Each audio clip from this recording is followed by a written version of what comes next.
The scholar maths route या YouTube चॅनलमध्ये आपलं सहर्ष स्वागत आहे. शिष्यवृत्ती परीक्षा इयत्ता 5वी आणि 4थीसाठी आपण व्हिडिओ बनवत आहोत. तर संख्यावरील क्रिया या महत्त्वाच्या घटकामध्ये बेरीज करताना 7 अंकी संख्या व हच्च्याची बेरीज आणि शाब्दिक उदाहरणे हे आपले पाहणं सुरू आहे. तर शाब्दिक उदाहरणामध्ये कसे प्रश्न येतात त्याचा नमुना आपण या ठिकाणी घेतलेला आहे. बघूया आपण शाब्दिक उदाहरण कसे असतात आणि आपण ते सोडवायचे कसे. बघा, पोलिओ निर्मूलन अभियानामध्ये एक अभियान आहे. भारत देशामध्ये खूप गाजलेलं अभियान आहे पोलिओ निर्मूलन. पोलिओ निर्मूलन अभियानामध्ये 2012 साली नागपूर जिल्ह्यात 3,17,528 बालकांना व अमरावती जिल्ह्यात 2,04,537 बालकांना पोलिओ डोस देण्यात आले. तर एकूण किती बालकांना पोलिओ डोस देण्यात आले?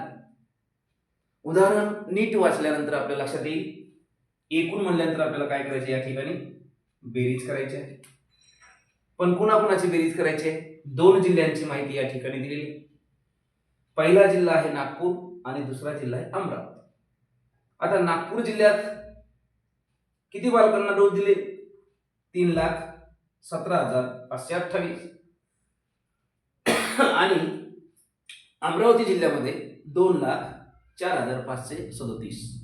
जे आडव्या बेरजेमध्ये एक्सपर्ट असतील त्यांनी आडवी बेरीज करू शकता अशीच, किंवा ज्यांना जमत नाही त्यांनी एकाखाली एक मांडूया बेरजे नियमाप्रमाणे. एक खाली एक, दशक खाली दशक, शतक खाली शतक अशी मांडणी करायची, मग बेरीज करायची. ज्यांना जमते आडव्या मांडणीमध्ये ते सरळ आडव्या मांडणीत देखील बेरीज करू शकतात. आडव्या मांडणीत किंवा उभ्या मांडणीमध्ये एकच नियम आहे, एक करून बेरीज करायची, म्हणजे उजवीकडून डावीकडे बेरीज करत जायचं. बघूया आपण. 8, 7 एककचे अंक आहे, दोघांची बेरीज होते 1505. हातचा 1 आलेला आहे. या ठिकाणी दशक आहे 2 आणि या ठिकाणी दशक आहे 3. 3 आणि 2 5 व हातचा आलेला 1 6. त्या ठिकाणी आपल्याला 6 लिहा. आता शतकची बेरीज करूया आपण. 5 अधिक 5 10. 0 लिहा. हातचा 1 आलेला लक्षात ठेवा. 1000 कडे आपल्याला जायचं आहे. 4000 या ठिकाणी आहे 7000 आणि हातचा पण 1 आलेला आहे.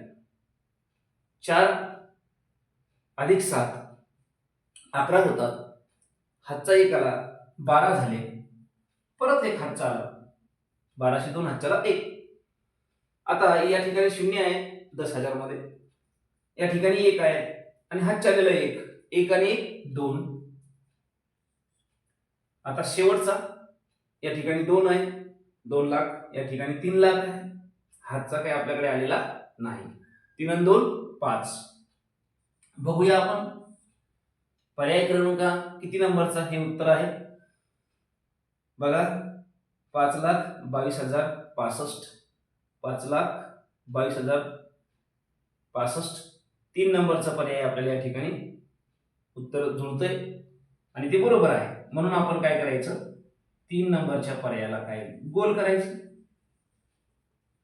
अशा प्रकारे आपल्याला शाब्दिक उदाहरणे आल्यानंतर ते सोडवता आले पाहिजे. शाब्दिक उदाहरणामध्ये एकच काळजी घ्यायची, कधी कधी असे इक्वेशन वगैरे दिलेले असतात आणि विद्यार्थी चुकून 3 संख्या समजून या तिघांचीही बेरीज करून टाकतात. कुठंच मेळ बसत नाही आणि मग त्यांचं उदाहरण चुकतं. तर शाब्दिक उदाहरण अगोदर नीट वाचा, समजून घ्या आणि त्यानंतर त्याची बेरीज करावी लागेल का वजाबाकी करावी लागेल हे त्या वाचण्यावरून आपल्या लक्षात आलं पाहिजे.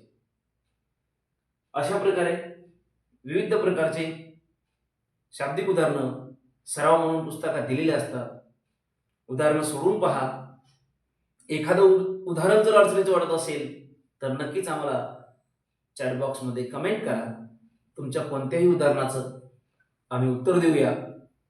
व्हिडिओ आवडल्यास लाईक करा, शेअर करा, चॅनलला सबस्क्राईब करा आणि तुमच्याबरोबरच इतरही मित्रमंडळींना, नातेवाईकांना शिष्यवृत्ती परीक्षेसाठी हे व्हिडिओ पाहण्याची संधी उपलब्ध करून द्या. भेटूया पुढील व्हिडिओमध्ये. तोपर्यंत नमस्कार.